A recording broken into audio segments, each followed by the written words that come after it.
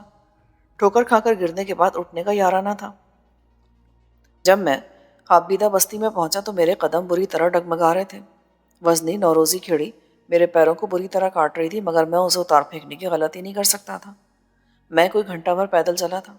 آمارات میں میرے نزدیک یہ کوئی بڑی مسافت نہ تھی، مگر رات کے اس پہر کی جان کن سردی میں چند قدم چلنا دوبھر تھا، جبکہ میں نے کم و بیش 8-10 کلومیٹر کا فاصلہ طے کر لیا تھا۔ توقع کے برعکس بستی کے کتوں نے میرا استقبال نہیں کیا اور میں خاموشی سے گلیوں میں سے گزرتا ہوا پکی سڑک پر آ گیا۔ اندازہ تو تھا کہ اس وقت سڑک پر ٹریفک بہت کم ہوگی، مگر ٹریفک کم بلکہ نہ ہونے کے برابر تھی۔ یہ چھوٹا سا عام نوعیت کا اڈا تھا۔ بمشکل 20-30 دکانیں تھیں جو اس وقت بند تھیں۔ پھلوں کی ریڑھیاں اور سبزی کے پھٹے ترپالوں میں لپٹے ہوئے تھے، جبکہ اڈے کے اکلوتے چھپر ہوٹل کے باہر بھی سرکنڈوں کی بنی ہوئی چک دکھائی دے رہی تھی۔ آگ سیکنے کی خواہش آمیز توقع دم توڑ گئی۔ میں چند لمحوں تک نہر کے پل پر بنی ہوئی چھوٹی سی کنکریٹ کی دیوار پر بیٹھا رہا، پھر پھلوں کی ایک ملفوف ریڑھی کی طرف بڑھ گیا۔ تھوڑی سی تگودو کے بعد میں 2-3 کیلے نکالنے میں کامیاب ہو گیا۔ انہیں ندیدوں کی طرح حلق سے اتارا، نلکے کی ٹوٹی سے منہ لگا کر پانی پیا، شارٹ گن کی نال کو چوما اور پل کے قریب پڑے ہوئے بند چوبی کھوکے کے نیچے پھینک دیا۔ ایک ہتھیڑی پر قدرے بہتر حالت کی ترپال اتار کر چادر کی طرح اپنے جسم پر لپیٹ لی۔ اب میں پہلی نظر میں مشکوک دکھائی نہیں دیتا تھا اور سرد ہوا سے بھی محفوظ ہو گیا تھا۔ اطراف کا جائزہ لیتے ہوئے سڑک کے کنارے آ کر کھڑا ہو گیا۔ گزرنے والے 2-3 ٹرکوں کو رکنے کا اشارہ کیا۔ ایک لانگ روٹ کی بس بھی ہارن بجاتی گزر گئی۔ 15-20 منٹ گزر گئے۔ مجھے خطرہ لاحق ہوا کہ کوئی پولیس کی گاڑی ادھر نہ نکلے۔ رنگ برنگی بتیوں کے جلوے میں آتی ہوئی ایک بس دکھائی دی تو میں نے دونوں باہیں لہرا کر ڈرائیور کو رکنے کا اشارہ کیا۔ وہ نہیں رکی مگر اس کے عین پیچھے آنے والی کلٹس کار رک گئی۔ ایک شوخ آواز سنائی دی، اوئے جہاز، کہاں جاؤ گے؟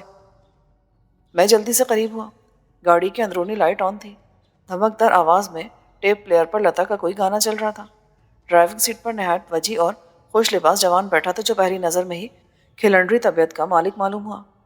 مجھے مظفر گڑھ جانا ہے، وہ بڑی معصومیت سے بولا۔ تو جاؤ، میری طرف سے تمہیں کھلی اجازت ہے۔ میں نے دروازے پر رک کر متلجیانہ انداز میں کہا، کوئی سواری نہیں مل رہی ہے، اس لیے براہ کرم مجھے لفٹ دے دیں۔ وہ حیرت اور دلچسپی آمیز نظروں سے مجھے دیکھتے ہوئے بولا، حلیے سے جہاز رکھتے ہو، لہجے سے پائلٹ افسر، جبکہ شکل سے زخمی مزدور۔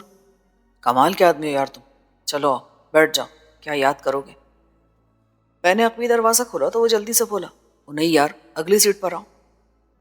میں اس کے برابر میں بیٹھ گیا تو اس نے شیشہ چڑھا دیا اور گیئر لگاتے ہوئے بولا، تم نے سر پر خلجی دور کی ٹوپی اوڑھ رکھی ہے، ایک پٹی جھانک رہی جس پر خون لگا ہے، کیا ہوا؟ کہیں یہ جہاز غلطی سے بجلی کے کھمبے پر تو لینڈ نہیں کر گیا؟ میں نشئی نہیں ہوں۔ اچھا، تم نشئی نہیں ہو؟ تو پھر یقیناً میں نشئی ہوں، نشہ کرتا ہوں۔ میں نے یہ تو نہیں کہا۔ کہہ بھی لو تو کیا فرق پڑ جائے گا؟ یار مجھے معاف کرنا، میں نشے میں ہوں، یارو مجھے معاف کرنا۔ وہ دیکھنے میں نہ صرف بہت ہینڈسم، پڑھا لکھا اور نفیس مزاج تھا بلکہ خاصا خوش ذوق اور خوش گفتار بھی واقع ہوا تھا۔ گاڑی اپ ماڈل کی تھی، اچھی کنڈیشن تھی۔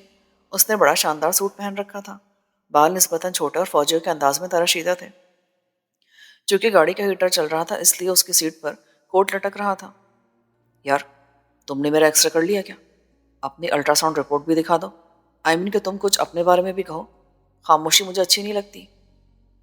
میں مصیبت کا مارا شخص ہوں، اس کے سوا میرے پاس کہنے کے لیے کچھ نہیں ہے دوست۔ فوراً خود پر قابو پانے کے باوجود میرے لہجے میں تلخی گھل گئی۔ یہ دنیا دنیا نہیں، مصیبت گاہ ہے، ٹارچر سیل، یہاں ہر کوئی مصیبت میں ہے۔ کوئی نئی بات کرو، اپنی سے امپورٹڈ شال پہ روشنی ڈالو۔ ایسی خوبصورت شالیں بے قدرے لوگ اپنی گاڑیوں پر ڈال دیتے ہیں، ہے نا؟ اس کی آنکھوں میں شرارت بھری ہوئی تھی۔ میں نے شرمسار ہو کر کہا، ضرورت ایجاد کی ماں ہوتی ہے، اور ایجاد کی ماں ہوتے ہوئے بھی تم سردی سے کانپ رہے ہو۔ زخم کا خون جمع ہوا ہے، لگتا ہے کافی پرانا ہے۔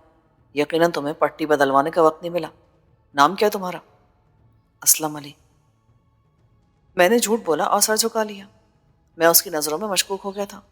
وہ مجھے نشئی سمجھ رہا تھا اور میں اپنے دفاع میں خود پر ڈھائی جانے والی قیامت کو اس پر آشکار نہیں کر سکتا تھا، اس لیے خاموش ہو گیا۔ کہاں سے آ رہے ہو؟ اب یہ نہ کہنا کہ میں وہاں سے آیا ہوں جہاں سے ہر آدمی آتا ہے۔ میں بیلے سے آ رہا ہوں۔ کیا مظفر گڑھ میں رہتے ہو؟ نہیں، ملتان میں۔ ادھر کیا کرنے آئے تھے؟ صبح کی سیر کا تو سن رکھا ہے، رات کی سیر کا تذکرہ کسی کتاب میں نہیں ہے، اس لیے یہ جواب مت دینا۔ میں رشتہ داروں سے ملنے کے لیے آیا تھا، اور انہوں نے پہچاننے سے انکار کرتے ہوئے ذرا ٹھکائی شکائی کر دی۔ کہا نا کہ یہ دنیا ٹارچر روم ہے، نہیں بلکہ ٹارچر کمپلیکس۔ وہ ہنستا ہوا بہت اچھا لگتا تھا۔ ایسے وقت میں ہم چوک قریشی سے گزرے۔ پورا قصبہ گہری نیند میں مستغرق تھا۔ اڈے پر کوئی دکان کھلی ہوئی نہیں تھی۔ ڈیئر، اگر میں چاہتا تو چوک قریشی کے تھانے کے سامنے گاڑی روک دیتا اور تمہیں گیسٹ ہاؤس میں پہنچا کر مصیبتوں سے نجات دلا دیتا، مگر میں اب تک تمہیں پہچان نہیں سکا۔ تم واقعتاً کسی مصیبت میں ہو یا پیشہ ور ڈاکو ہو؟ میں کوئی چور ڈاکو نہیں ہوں۔ تو کیا پٹواری ہو؟ اگر تمہارا جواب ہاں میں ہوا تو یہ بھی بتا دینا کہ تمہارا بستہ کہاں ہے۔ نہیں، میں پٹواری نہیں ہوں، مزدور ہوں۔ تم بتاؤ، تمہارا کیا نام ہے؟ میرا نام یہ لکھا ہوا ہے، پڑھ لو۔ اس نے ڈیش بورڈ پر ننھے ننھے الفابیٹیکل اسٹکرز کی مدد سے لکھے ہوئے نام کی طرف اشارہ کیا۔ میں نے زیر لب پڑھا، شاہد۔ یار تم تو پڑھے لکھے آدمی ہو، لفٹ مانگنے کے علاوہ اور کیا کام کرتے ہو؟ میری سمجھ میں آ گیا کہ اس نے نام بتانے کے بجائے انگریزی میں لکھے ہوئے نام کی طرف اشارہ کیوں کیا تھا۔ کہا تو ہے کہ مزدوری کرتا ہوں۔ ریس کورس گراؤنڈ میں گھوڑوں کو نہلاتے ہو؟ نہیں تو زمیندارہ کرتا ہوں میں۔ ملتان شہر میں؟ نہیں، ملتان کے قریب گاؤں میں۔ جھوٹ، تمہاری آواز بتا رہی کہ تم نے مجھ سے جھوٹ بولنے کا آغاز کر دیا ہے. اس کا مطلب ہے کہ اب مجھے تمہارا انٹرویو بند کر دینا چاہیے. اس نے کہا اور آٹو ریورس ٹیپ پلیئر کا بٹن دبا کر کیسٹ کی سائڈ بدل دی. لتا کے ہم آواز کو گنگنانے لگا. ہم نے صنم کو خط لکھا. اس کی گنگناہٹ اچانک تھم گئی. مجھے دیکھے بغیر وہ سنجیدہ لہجے میں بولا, مسٹر, اگر تم خود کو غیر محفوظ سمجھتے ہو اور تمہیں کسی دشمن کا خطرہ ہے تو گلو کمپارٹمنٹ میں سے میرا پسٹل نکال لو. فلی لوڈڈ ہے, کام آئے گا.